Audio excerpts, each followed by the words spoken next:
good morning, everyone. We're just going to finish off this sif by doing the likutim on the bottom of the page, starting with page Reish Lamed.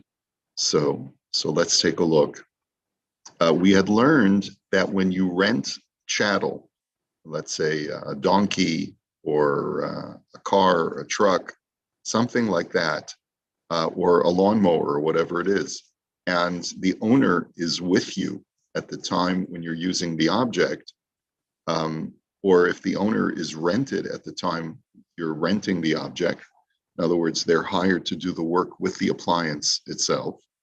So then you're going to be, we said that number one, you're allowed to sublet it when the owner is present. And this is based on a general halacha that the Torah is more lenient on the person who is the borrower or the lessee when the owner is present, because normally when something is in the possession of a lessee or a borrower, we say that they assume all responsibility. But when the owner is present, the owner is still in control to some degree in the Torah's view of the object, and therefore the lessee or the borrower assumes less responsibility. So kaimalan she'ela biva'alim patur. So we paskin that when you borrow something together with the owner's presence, so then any mishap that occurs to the object, you're going to be patur. Kidichsiv im ba'alav imo lo yishalem. And this is based on a pasuk in the Torah. The Torah says, if the owner is with you, you do not pay. It's in Parshas Mishpatim. V'lachein. And for that reason, hashoel davar mechavero. If you borrow something from your friend, v'haya hamashil im hashol b'malachto, v'shah shemashach hadavar hashaul, and the owner is present with the borrower while he's, to help him do the work or to do the work with him at the time when the shoel takes possession. Afilu im achar kach nigdav one'avad b'pshia pater. Then even if afterwards, and the owner is still present, it gets stolen, even through negligence, the borrower is going to be pater. Ve'ein chiluk im haya'imo b'she'ela, dahainu shehabalabayis hishalis atzmo la'asos malachas hashol. And he says it makes no difference if the owner is part of the borrowing, which means that I'm not only borrowing your donkey, but I'm borrowing you to drive the donkey. You're doing me a favor, and you're coming along with your animal. O im hayimo b'schirus shehiskir atzmalo, or if when I rented your donkey, I also rented you. Lo shna im hayimo ba'os malacha shel hadavar hashaul, lo shna limlacha acheres. And it also doesn't make a difference if you're operating the appliance that I am borrowing from you, or you're operating something different. Let's say, I have an employee and I need a certain kind of pickup truck to do deliveries. And he says, oh, I've got a pickup truck. You can borrow that. That's very nice of you. And he's present, but he's not doing the job. In other words, he's doing something else at work. But I'm using his appliance or his vehicle or whatever it is while he's still there. So that will also make me exempt if something happens to the vehicle. But I feel, which may not seem unfair, right? But I guess the argument is that as long as he's there in a supervisory role, he can say, stop, I don't want you to do something, right? And you may be more careful if you know he's there. I don't know whether that makes a difference too. I don't know. I think the ultimate overriding issue is that the item is no longer completely in my possession since the owner is present. The owner retains possession of the item when he's present. Va'afilu amar lo hashoel hashkeni mayim v'hishkehu v'hishelo parasa. O kol davar acher ba'od shehu mashkehu habisheila b'va'alim.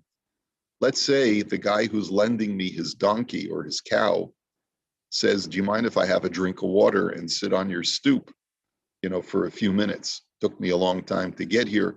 Let me just relax. That's also, he's not doing any work. but he's just present. Okay? Aval imasha chashol tchila v'acher kach yishkehu lahavi she'ela biva'olim.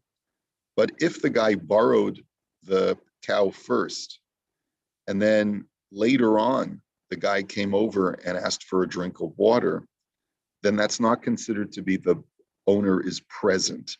The owner is together with the object, because it seems like at that point, I think the argument would be the owner is no longer in a supervisory role, since he's relinquished the animal without needing to be part of the not needing to be there as a supervisor while the animal is in your possession. Umeidach im b'sha'as meshicha haya she'ela b'va'olim. On the other hand, if at the time when the borrower takes possession, the owner is present, af she'acher kach b'sha'a shavira o misa kvar lo haya sha'u lo mikol makom patur.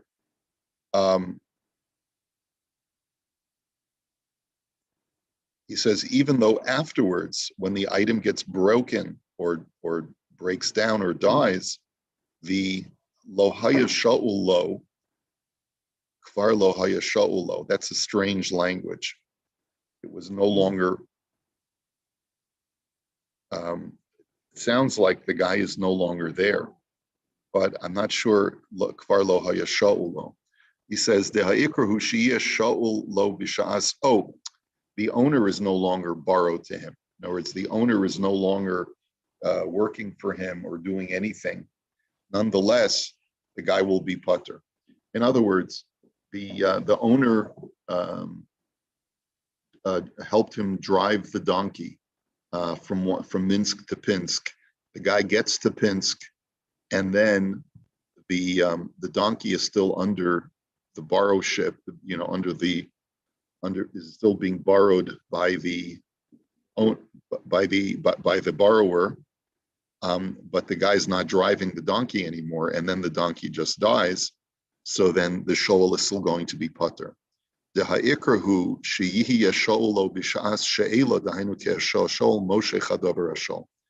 main point is that the deal was, at the time that I took possession of the donkey, that part of the deal was that you were coming along with the donkey. Now, din zeh hu lav dafka b'shoel elo hu adin b'chol hashomrim dahainu shomer chinim shomer sacher v'hasocher. And this halacha is not just true for a borrower, but it's true for all the four categories of shomrim, which is whether it's a free guard, a paid guard, or a renter, or a lessee.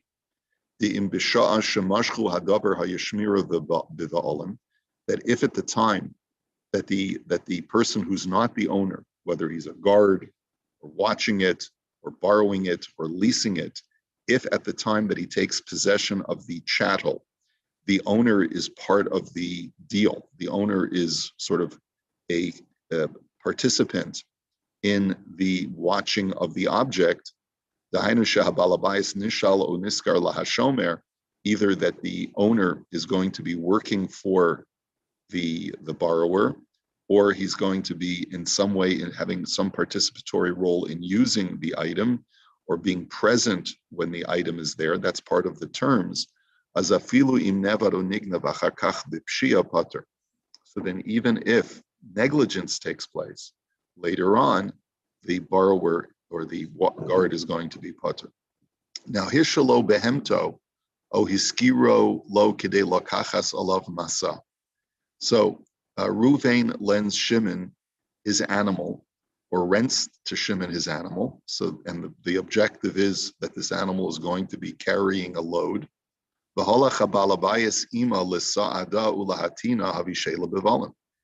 the owner comes along to help, to either feed the animal or to help load the animal, because the owner says, listen, I want to make sure that you're loading it correctly, that the load is balanced, and that the animal has enough water to drink before it takes off on this journey, right? So that's called she'ela b'va'olim. And if the owner, therefore, after that, something happens to the animal, so the shoel is pater. And this is true even if he volunteered to do this and the shoel didn't ask him. Aval im lo halach ela liros shelo yosif hamasoi ein ze she'ela ba'alam. But if he didn't participate in the loading of the animal, but just wanted to supervise and make sure that you wouldn't overload the animal, so then that's not called she'ela b'alam, because the owner is there only in a supervisory role. He's not there in a participatory role.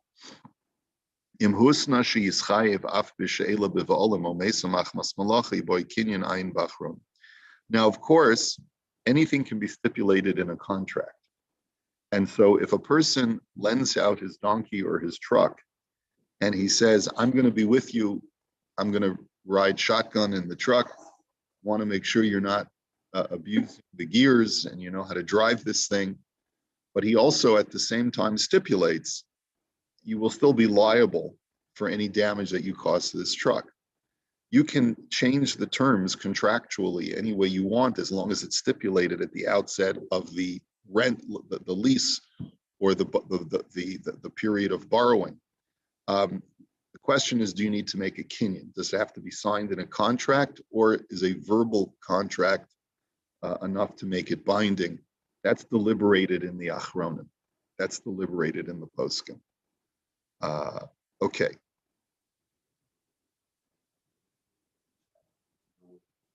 True.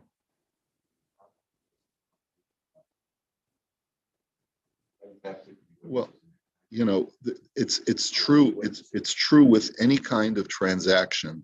Amotzi mechavero olav harayim. If you want to make a guy pay for damage and he says, I don't owe you, then the burden of proof is upon the person who wishes to extract payment. So you either have to get witnesses or take a little video cam of the deal, saying, listen, I just want to make a record of this for all posterity so that if there's any conflict, there's no misunderstanding. You understand that when you borrow my truck, you assume all liability, even if the truck breaks down because an axle breaks that had nothing to do with, with your driving it. Are we clear? Right? Okay. Shutvim shishol echad mechavero afilu litzarcho she'ino litzarch hashutvis havi she'ela b'va'alim detamid him yachad be'esek hashutvis.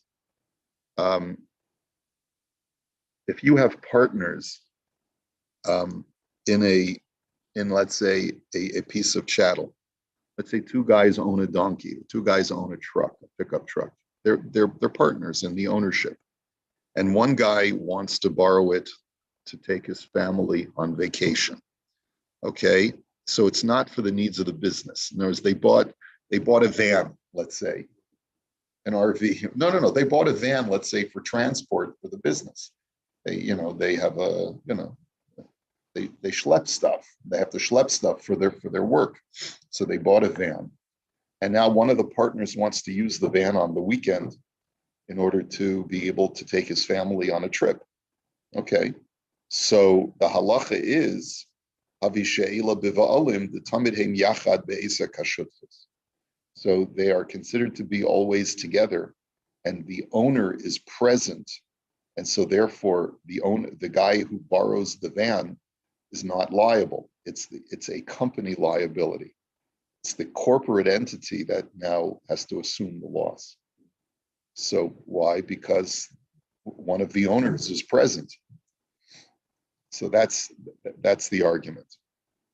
Now, and so again, I guess there would have to be some kind of stipulation made in advance. So next, Dafka b'pshia pater, aval im shalach b'yad chaya v'chein hizik b'yadayim chaya b'afilu b'va'olim. Now, this should seem obvious that you're only pater when the owner is present if you didn't do anything proactive to damage the donkey or the truck, right? But if you take a crowbar and start smashing the truck, then obviously you're going to be liable even if the owner is present, okay? Next, we saw the case was Hasocher Chamor Osfina Laholich Sar Lamakom Ploni, right? So the case was where the owner is present, where you can change the terms of the lease and sublet it to somebody else as long as the owner is present. and the only thing that the owner has against you is complaints. In other words, he doesn't have any legal rights against you for changing the lessee, for subletting it, but he has a grievance because maybe he could say, I don't like that guy, I don't trust him. So Asocher chamor osfina chamishus tesachu rechav linsola makom ploni velachzor. So apparently there was a shaila as follows: 5 guys rent a car, and they rent a car because they want to drive from Minsk to Pinsk. V'cheshehigiu l'sham nisharu shnaim shelo ratzu lachzor u'mikol makom shilmu avur kol hanasiya. Okay, so a more contemporary example: you got 5 guys going to a chasana from Toronto. They're going to rent a car and drive it to New York. Okay, that's the deal. And then they're going to just, after the wedding, they're all going to turn around and come back to Toronto. 2 out of the 5 guys decide, you know what, we have some stuff to do in New York. We're going to stay in New York and we'll fly back to Toronto. So, but they've all jointly paid for the entire period of the car rental. B'shuv matzu hashlosh shnayim acherim. And in the meantime, the 3 remaining guys found 2 other guys who need a ride back to Toronto, and they're willing to pay for the rental car. So yesh lahem lahachzir hadamim l'shnayim harishonim shekvar shomu. In that situation, they do need to pay back the other 2 guys. In other words, if they can't find any other passengers to make up the rental cost, so the 2 guys who decide to stay in New York are not entitled to a refund. But if they can find 2 additional passengers who are willing to pay, so then they have to refund the money to the other 2 guys who are no longer participating in the ride back. So if each guy, let's say, a rental car for a few days, plus insurance and all things, $500. Each guy forks up $100 to go back and forth. Plus, you got to figure each guy will have to kick in $20 for gas. Let's just say maybe $20 for gas, or maybe a little bit more these days. Yeah, probably a little bit more by now, right? So the 2 guys basically say, okay, we each paid $120 for rental and gas.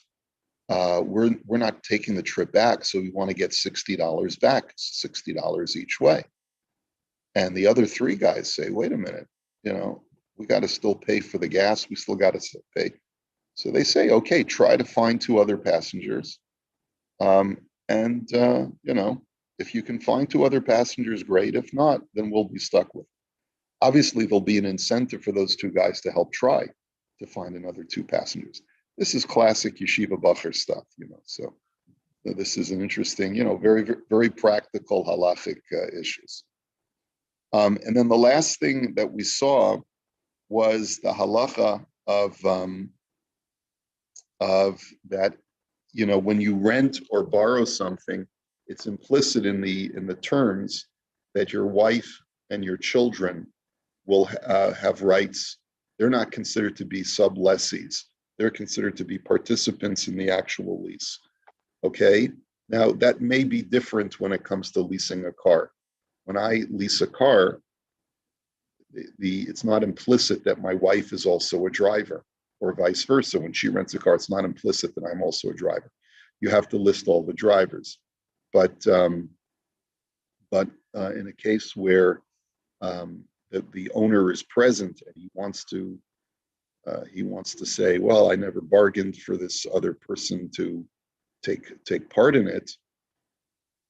So no, you don't have a right to say that, because once you lend something to a shoel or you lease something to a socher, it's already implicit that their family members are part of that lease or that borrowship. Okay, so he writes, similarly, when you lend someone something, it's implicit that the other members of the guy's household have a right to have access to that object. And it's therefore permitted for the guy's wife and his children to use that object. So if I ask if I can borrow your lawnmower, then it's implicit that you're letting me not only use it, but you're letting my wife and my children operate it so that I can go take a nap. Ulam le'inyan banav haktanim nira sha'asr limsor lahem chutzim ze chayfetz hamyuchad gam lahem. But what if the children are minors? So then they don't have a right to have access to it unless it's an object that clearly is indicated that it's meant for minors as well. So for example, if it's a basketball, can I borrow your basketball?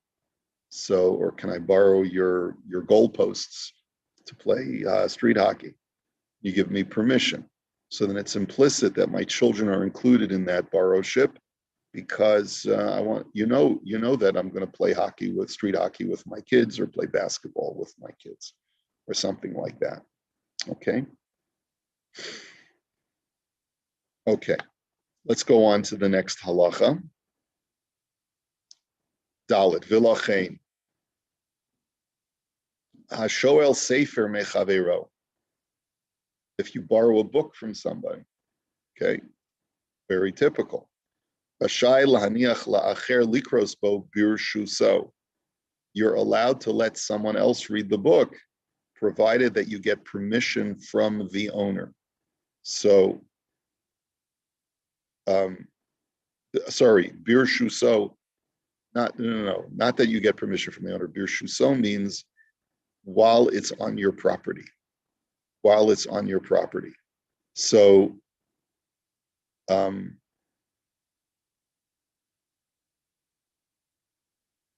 as the Imrei Yaakov, as Rav Stern writes in the commentary, Ashol Sefer Hu Hadin Chayfetz Acher. It doesn't have to specifically be a book. It could be any object. The novelty of telling us that you can lend out your friend's book is what? That even though books are easily torn or damaged, you're allowed to let someone else read that book, for the reason that he wrote previously.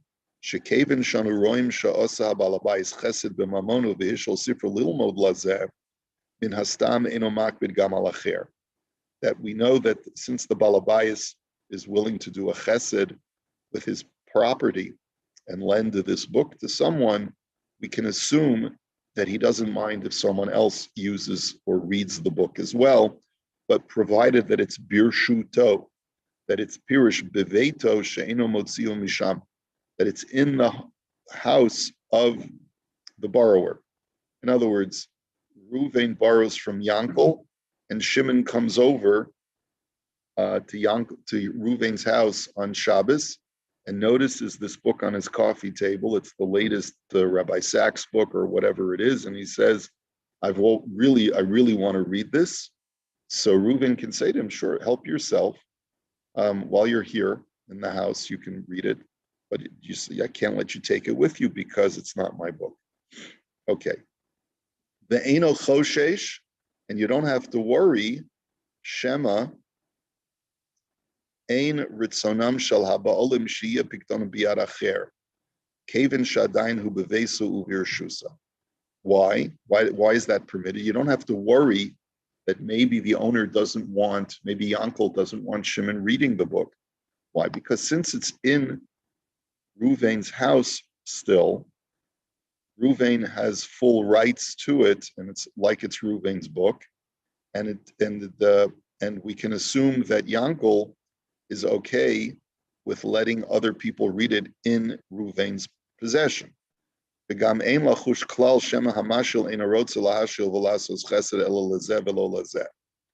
we don't have to be concerned that maybe Yankel only wants to be nice to Reuven and not to Shimon. He only wants to do a chesed with his property with Reuven and not with Shimon. And why is that?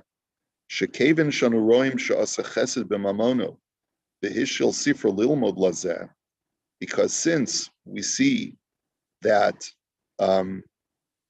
that Yankel did a chesed with his property and he lent out a sefer of his to Ruvain, bin hastam eno makbid b'chesed zeh she'asa gam al acher sheyilmod.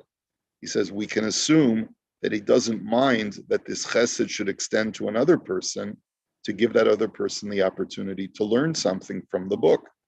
Kol yemei meshach she'il alaso she'ishal arishon. And that would be true during the entire span of time that he lent it to Ruvain. Uvilvad she'yilmod yechidi v'lo im acher. But there's one proviso. When Shimon borrows the book, he can't be reading it with more than just himself. He can't be sitting down with a group of people reading the book. Why? What do you think the reason is? One might want to pull it to themselves or something. Yeah. Because when multiple people are gathered around a book, there could be pushing and pulling, and it's going to be more damage. Afilu im hashoah, and that's true even if the original borrower Ruvain is present.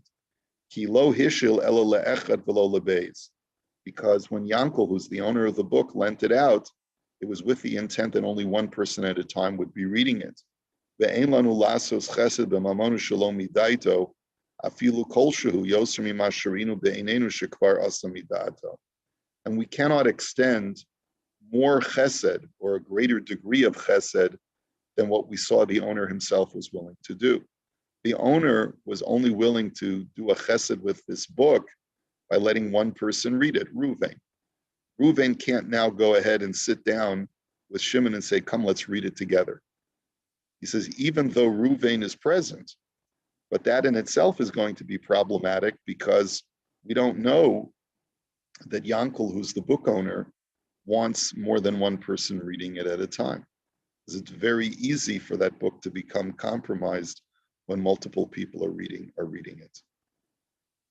Okay, and we're going to qualify this further in the next sif. But let's first take a look at the Imrei Yaakov. So he writes like this. Let's see. So the Imrei Yaakov continues. Min hastam eno makbid. We can assume he doesn't mind, that Yankel doesn't mind. Mashmadim gila daito shemakbid as eno rashai lashilu lacher. But that implies that if Yankel says, I'm lending this book only to you, I don't want anyone else to read it, then that's a binding term of the release of the book. And we don't say that once you lent me the book, I have exclusive purview to do with it as I please. We don't say that. He says you can assume that Yankel doesn't mind because he's doing a chesed with Ruvain. Why wouldn't he want to do a chesed with Shimon? He says, "V'lav dafka b'sefer kodesh yesh mitzvah b'limudo, elahu hadin b'sefer chol u'v'chefetz acher." He says it's not just true with holy books where Yankel's doing a mitzvah by letting people learn Torah from his books. It's true with even secular books or with an object where there's no mitzvah involved in using it.